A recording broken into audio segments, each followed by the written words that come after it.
இப்போ page number 59ல் பயிற்சி 2.3 அதில் கணக்கு ரெண்டாவது கணக்கு. கீழ்காணும் எண்களுக்கு இடையே உள்ள எவையேனும் இரு விகிதமுறா எண்களை காண்க அப்படின்னு கொடுத்துருக்காங்க. ரொம்ப ஈஸியான சம்ஸ் தான் இதெல்லாம்.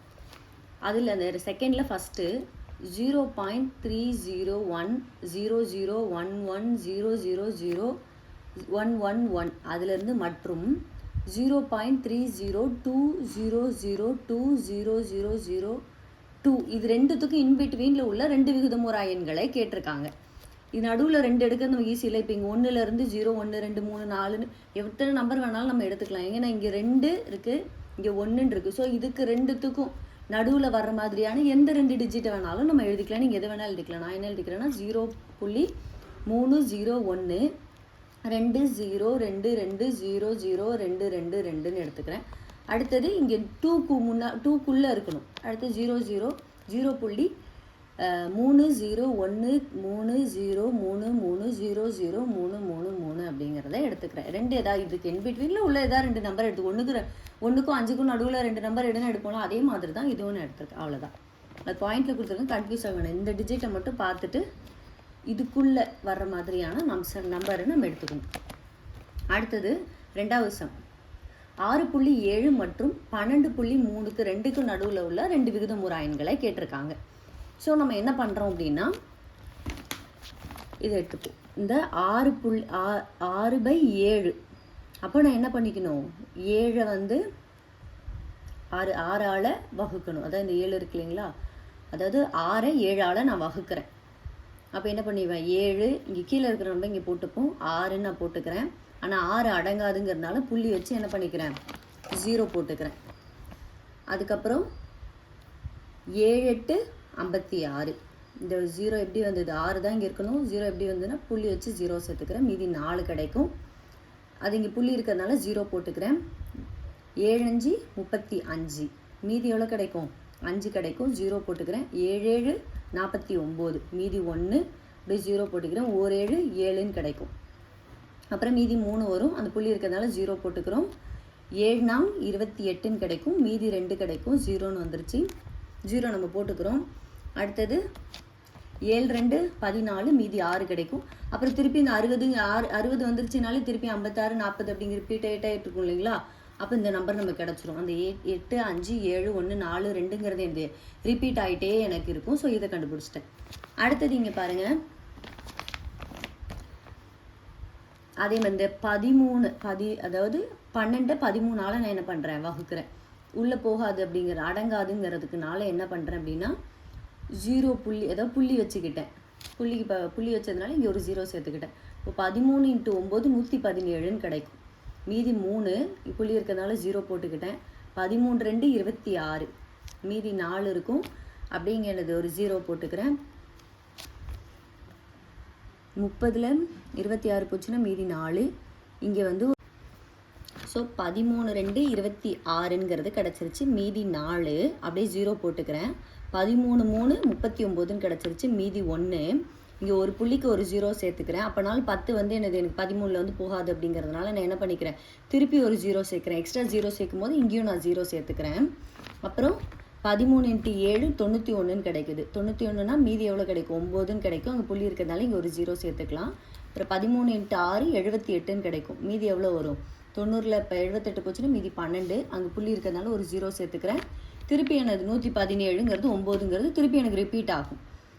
அப்போ இந்த ரெண்டு நம்பர் நான் கண்டுபிடிச்சி வச்சுருக்கேன் இல்லைங்களா, இங்கே தசமத்தில் இந்த 0.857142க்கும் 0.923076 இந்த ரெண்டு நம்பருக்கும் இடையில நான் என்ன கண்டுபிடிக்கணும், ரெண்டு விகிதமுறா எண்களை கண்டுபிடிக்கணும். அப்போ 6/7ங்கிறத எனக்கு 0.857142ங்கிறது திருப்பி இது அப்படியே கண்டினியூ ஆகிட்டே இருக்கும். அதே மாதிரி 12/13ங்கிறது தான் 0.923076ங்கிறது கண்டினியூ ஆகும்.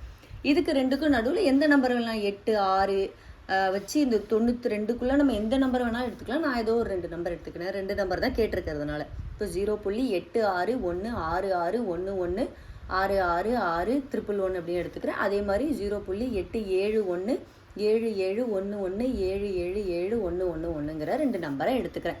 நம்ம நார்மலான வகுத்தலை கண்டுபிடிச்சிட்டு அதுலேருந்து கிடச்ச 2 நம்பருக்கு இன்பிட்வீனில் இருக்கிற 2 நம்பரை எடுத்துக்கிறோம். அவ்வளோதான். அடுத்தது 3வது சம்மு √2 மற்றும் √3ன்னு கேட்டிருக்காங்க. நமக்கு ஜென்ரலாகவே நமக்கு ஸ்கூல் டேஸ்லேருந்தே படிச்சிருப்போம். √2ஓட வேல்யூ வந்து 1.414ங்கிறது, √3ஓட வேல்யூ வந்து 1.732 அப்படிங்கிறது. இல்லை எனக்கு அது மறந்துருச்சு அப்படின்னாலும் நம்ம என்ன பண்ணிக்கலாம், அந்த ரூட் விட்டுருங்க, அப்படியே நம்ம இந்த முறையில் கண்டுபிடிச்சோம் இல்லைங்களா, நம்ம இது வர்க்கம்லாம் கண்டுபிடிக்கிறப்போ சில நம்பருக்கு நம்ம தெரியல அப்படின்னா ஒரு மெத்தட் போட்டோம் இல்லைங்களா, அதே மெத்தட் தான் நம்ம என்ன பண்ண போகிறோம்னா இங்கே போட போகிறோம். ஸோ நான் என்ன பண்ணுறேன், இந்த √2ங்கிறது இந்த 2ஓட வேல்யூ கண்டுபிடிக்கிறதுக்காக இங்கே 2ன்னு எடுத்துக்கிறேன். இந்த முறையில் தான் கண்ணீல் வகுத்தல் முறையில் நம்ம வந்து என்ன பண்ணோம், கண்டுபிடிச்சோம் இல்லைங்களா, அதே தான் நான் வந்து இங்கேயும் பண்ண போகிறேன். இது வந்து இந்த மெத்தடை நம்ம எதுக்கு யூஸ் பண்ணிக்கலாம் அப்படின்னா, எனக்கு இதோட ரூட்டு தெரியல, இது ரூட்டான்னு நான் பார்க்கணும், இதோட ரூட் என்னவா வருங்கிறத நான் தெரிஞ்சுக்கணும்னா இந்த மெத்தடை யூஸ் பண்ணிக்கலாம். ஸோ நான் 2ங்கிறத எடுத்துக்கிறேன். இந்த 2ங்கிற நம்பரை போட்டுக்கிட்டோம் ஃபஸ்ட்டு. இதுக்குள்ளே அடங்குற ஒரு வர்க்கம் என்ன, O2 2ன்னு வரும். சாரி, 1 × 1 1ன்னு வரும். 1 ஸ்கொயர் எவ்வளோ 1, 2 ஸ்கொயர் எவ்வளோ 4ன்னு போயிடும். அதனால என்னால் 4 எடுத்துக்க முடியாது. ஏன்னா 4 இப்போ ஒருவேளை இங்கே 4 இருந்துச்சுன்னா 4ன்னு எடுத்துக்கலாம். ஆனால் 2 இருக்கிறதுனால இன்னைக்கு இதுக்குள்ளே அடங்குற வர்க்கம் என்ன பார்க்கணும், அது என்னது 1 ஸ்கொயர் எவ்வளோ 1 தான். அப்போ இங்கேயும் 1 போட்டுக்கிறேன், இங்கேயும் 1 போட்டுக்கிறேன். போட்டுட்டேன்னா அந்த 2ல் மீதி எவ்வளோ கிடைக்கும், 1 கிடைக்கும். ஸோ அந்த 1ஐ இறக்கிக்கிறேன். அதுக்கப்புறம் எனக்கு இந்த 1 திருப்பி 1ஆல் பண்ண முடியாதுங்கிறதுனால இங்கே ஒரு புள்ளி வச்சு இங்கே ஒரு 0 போட்டுக்கிறேன். ஓகேங்களா, இது வர்க்கம் அப்படிங்கிறதுனால என்ன பண்ணிக்கிறேன், 2 0 எடுத்துக்கலாம் இல்லைங்களா. வேணா இப்போ வர்க்கம்னா என்னது, 2 0க்கு ஒரு 0 எடுப்போம், இல்லைனா 2 0. ஏன் இங்கே 0 போடலை அப்படின்னு தோணலாம். ஏன் போடலை அப்படின்னா வர்க்கம்ங்கிறதுனால நான் 2 0 ஒரு புள்ளி எடுத்ததுனால 2 0 போட்டுக்கிட்டேன். இப்போ அடுத்து என்ன பண்ணணும், இந்த 1 இருக்குது பார்த்தீங்களா, இந்த 1ஐ 2ஆல் வந்து நீங்கள் பெருக்கணும். இப்போ வர்க்கம்னா 2ஆல் பெருக்கிக்கணும். அப்போ 2ன்னு பெருக்கிட்டேன். அதுக்கப்புறம் என்ன பண்ணோம், ஒரு நம்பரால் நான் இங்கே பெருக்கணும். இப்போ இந்த 24ங்கிறதுல பெருக்கணுன்னா 24 × 4ன்னு பெருக்கணும். இங்கே எந்த நம்பரில் பெருக்கணும்னா அதே நம்பரால் இங்கே பெருக்கணும். அப்போ பெருக்கிறப்ப எனக்கு 24 × 4 எனக்கு என்னன்னு கிடைக்குதுன்னா 96ன்னு கிடைக்குது. அதுக்கு மேலே இப்போ பெருக்கிற, இப்போ 5ன்னு இங்கே வச்சு பெருக்கிற, இங்கேயும் 5ன்னு வச்சு பெருக்கிறேன்னா அதுக்கு மேலே போயிடும் அப்படிங்கிறதுனால அப்போ 24 × 4 எனக்கு என்னது 96ன்னு கிடைக்குது. அதனால் இங்கே எந்த நம்பர் போட்டுறணும் அதே நம்பரால் பெருக்கிடணும். பெருக்கிட்டு அந்த நம்பர் அங்கே மேலேயும் போட்டுடணும். 24 × 4 96, மீதி 4ன்னு கிடைக்குது. ஆல்ரெடி புள்ளி வச்சதுக்கு 2 0 போட்ட மாதிரி இங்கேயும் 2 0 போட்டுக்கலாம். திருப்பி என்ன பண்ணணும், இப்போ இந்த 2 நம்பர் தானே கண்டுபிடிச்சி வச்சுருக்கோம், 1.4ங்கிறத அந்த 4 அப்படியே டபுள் ஆக்கிக்கணும். அப்போது O2 2 4 2 8ன்னு கிடச்சிரும். திருப்பி அதே மாதிரி 2 8 400ங்கிறது ஒரு தடவை தான் அடங்கும். இதுக்குள்ளே 1 அப்படின்னு எடுத்திங்கன்னா 281. இப்போ 2ன்னு எடுத்திங்கன்னா அதுக்கு மேலே ரொம்ப ஜாஸ்தியாக போயிடும் இல்லைங்களா, ஏன்னா இது 400 தான் இருக்குது. அப்போது ஒரு தடவை அங்கே 1 போட்டு இங்கேயும் 1 போட்டு 281ன்னு போட்டுடணும். மீதி எவ்வளோ கிடைக்கும் அப்படின்னா நமக்கு 119ங்கிற நம்பர் கிடைக்கும். அகெயின் புள்ளி வச்சுருக்கிறதுனால 2 0 எடுத்துக்கலாம், வர்க்கம்ங்கிறதுனால 2 0 எடுத்துக்கிறேன். இப்போ இந்த 3 நம்பர் கிடச்சிருக்கு இல்லைங்களா, அப்போ O2 2 4 2 8 O2 2 அப்படின்னு போட்டேன். அதேமாதிரி திருப்பி இந்த 2 8 2 அப்படிங்கிறது ஏதோ ஒரு நம்பரால் பெருக்கணும், அதே நம்பரால் தான் இங்கேயும் பெருக்கிறேன்.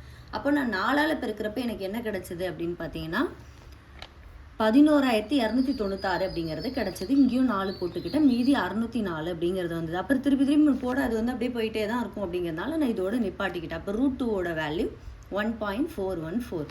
இப்போ அதே மாதிரி என்ன பண்ணுறோம் அப்படின்னா அடுத்ததுக்கும் அந்த 3க்கும் √3க்கும் கண்டுபிடிக்கிறேன். அப்போ 3 அதே தான், 1 ஸ்கொயர் எவ்வளோ 1 தான் வரும். 2 ஸ்கொயர்னு போட்டால் 4 ஆயிடுது. அதனால் 4 இங்கே இல்லை, 3 தான் இருக்கிறதுனால என்ன பண்ணிக்கலாம், 1 × 1 1ன்னு போட்டுக்கிறேன். அப்போ இங்கே 1 தான் வரும். மீதி எவ்வளோ 2 புள்ளி வச்சு வர்க்கம்ங்கிறதுனால 2 0 எடுத்துக்கலாம். இங்கே O2 2ன்னு போட்டேன்.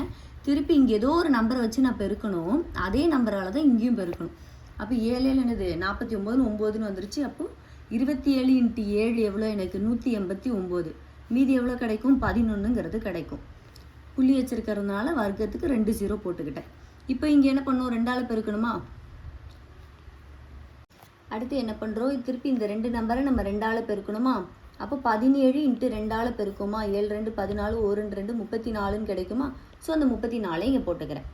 அடுத்து இந்த 34ஓட நான் ஒரு நம்பரை வச்சு பெருக்கணும், அதே நம்பரை வச்சு தான் இதையும் பெருக்கணும். அப்போ 34 3ஓட சேர்த்து பெருக்கிறேன். அப்போ 3 எனக்கு 9ன்னு வந்துருச்சு, 4 12ன்னு வந்துருச்சு. பெருக்குனிங்கன்னா எவ்வளோ கிடைக்குது அப்படின்னா 1029 கிடைக்குது. அப்போ 343 × 3 நமக்கு எவ்வளோ கிடைக்குது 1029ங்கிறது கிடைக்குது. மீதி எவ்வளோனா 71 வருது. திருப்பி ஒரு புள்ளிக்கு 2 0 சேர்த்துக்கலாம் வர்க்கம்ங்கிறதுனால. அடுத்து இந்த 3 நம்பர் கிடச்சிருக்கா, 1.73ங்கிறது அதை 2ஆல் பெருக்கணும் அப்படின்னா 346ங்கிறது கிடைக்கும். ஓகேங்களா. ஏன்னா ஏற்கனவே 17 பெருக்குன்னா 34, அப்புறம் 2 6ங்கிறது வந்துடும். ஸோ 346ங்கிறது கிடச்சிருச்சு. இந்த 346ஓட நான் ஒரு நம்பரை வச்சு பெருக்கணும். அதே நம்பர் வச்சு பெருக்கும் போது இது இங்கேயும் பெருக்கணும். அப்போ 346 2ஆல் பெருக்கிறேன். ஏன்னா இது 3 நமக்கு 6 ஆயிருமா, 6 ஒரு 400 சேர்க்கும் போதே 6800 அப்படிக்கிட்ட வந்துடும். நம்ம அப்படியே அப்ராக்சிமேட்டாக பார்க்கலாம். அதனால் நான் 2 தடவை வச்சு போடுமே. எனக்கு எவ்வளோ கிடைக்குது, 6924ங்கிறது கிடைக்குது. அப்போ 7100லேருந்து 6924 கழிச்சேன்னா 176ங்கிறது கிடைக்குது. இதே எனக்கு வந்து ஒரு வேல்யூவாக கிடச்சதுனால நான் அப்படியே வச்சுக்கிறேன். அப்போ √3யோட வேல்யூ என்னது, 1.732 அப்படிங்கிறது. இப்போது இதுக்கு இடையில் இப்போ இந்த √3க்கும் இந்த √2க்கும் √3க்கும் இடையில இருக்கிற 2 விகிதமுறை எண்களை நான் வந்து கண்டுபிடிக்கணும். ஸோ இந்த இதுக்கு மேலே எது வேணாலும் நான் போட்டுக்கலாம். அப்போது 1 நான் வந்து 51551155ன்னு எடுத்துக்கிறேன். அடுத்தது வந்து இந்த 7க்கு முன்னாடி எடுத்துக்கணும். அதனால் 1.6166116666ன்னு எடுத்துக்கிறேன். இது வந்து என்னென்னா நம்ம எந்த நம்பரை வேணாலும் எடுத்துக்கலாம். இந்த 2 நம்பரும் நமக்கு ஆன்சரில் புக்கில் பின்னாடி ஆன்சரில் கொடுத்ததுனால நான் இந்த 2 நம்பரை எடுத்துக்கிறேன். இந்த முறையில் நம்ம எதுக்குமே வந்து நமக்கு வர்க்கம் தெரியல அப்படின்னா இப்படி போட்டு நம்ம கண்டுபிடிச்சி ஆன்சர் எடுத்துக்கலாம். அவ்வளோதான், சிம்பிளான இந்த மெத்தட் மட்டும் ஞாபகம் வச்சுக்கோங்க. அடுத்து 3வது சம் 2.236067 மற்றும் எக்ஸெட்ரா மற்றும் 2.2365055500 இவ்வெண்களுக்கு இடையே உள்ள எவையேனும் இரு விகிதமுறு எண்களை காண்க அப்படின்னு கொடுத்துருக்காங்க.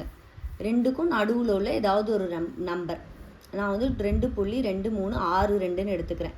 ஏன்னா இங்கே என்னது 60 இருக்குது, இங்கே 65 இருக்குது. அப்போ அதுக்குள்ளே எடுத்துக்கணும் நான். அடுத்தது 2.2363ன்னு எடுத்துக்கிறேன். இந்த 4ன்னு கூட அடுத்து எடுத்துக்கலாம். நீங்கள் 6 4ன்னு கூட எடுத்துக்கலாம். ஏன்னா இந்த 650ங்கிறதுக்குள்ளே முடிஞ்சிடணும். அதுமாரி இங்கே வந்து என்னது இந்த 60 அப்படிங்கிறதுல அதுக்கு மேலே ஸ்டார்ட் ஆகணும். இந்த 65ங்கிறதுக்குள்ளே முடியணும். ஸோ அப்படி 2 நம்பரை எடுத்துக்கிட்டேன். அவ்வளோதான். இது நார்மலான வகுத்தல் முறையில் கண்டுபிடிச்சிட்டு அதுக்கப்புறம் அதுக்கு இன்பிட்வீனில் இருக்கிற 2 நம்பரை எடுத்து எழுத சொல்கிறாங்க. So simple. இதோட இந்த எக்ஸசைஸ் முடியுது. அடுத்த வீடியோவில் வந்து அடுத்த எக்ஸசைஸ் பார்க்கலாம். ஸோ நீங்கள் சப்ஸ்கிரைப் பண்ணி வச்சிட்டிங்க அப்படின்னா டக்கு நான் வீடியோ போடும்போது உங்களுக்கு நோட்டிஃபிகேஷன் வந்துகிட்டே இருக்கும். தேங்க்யூ.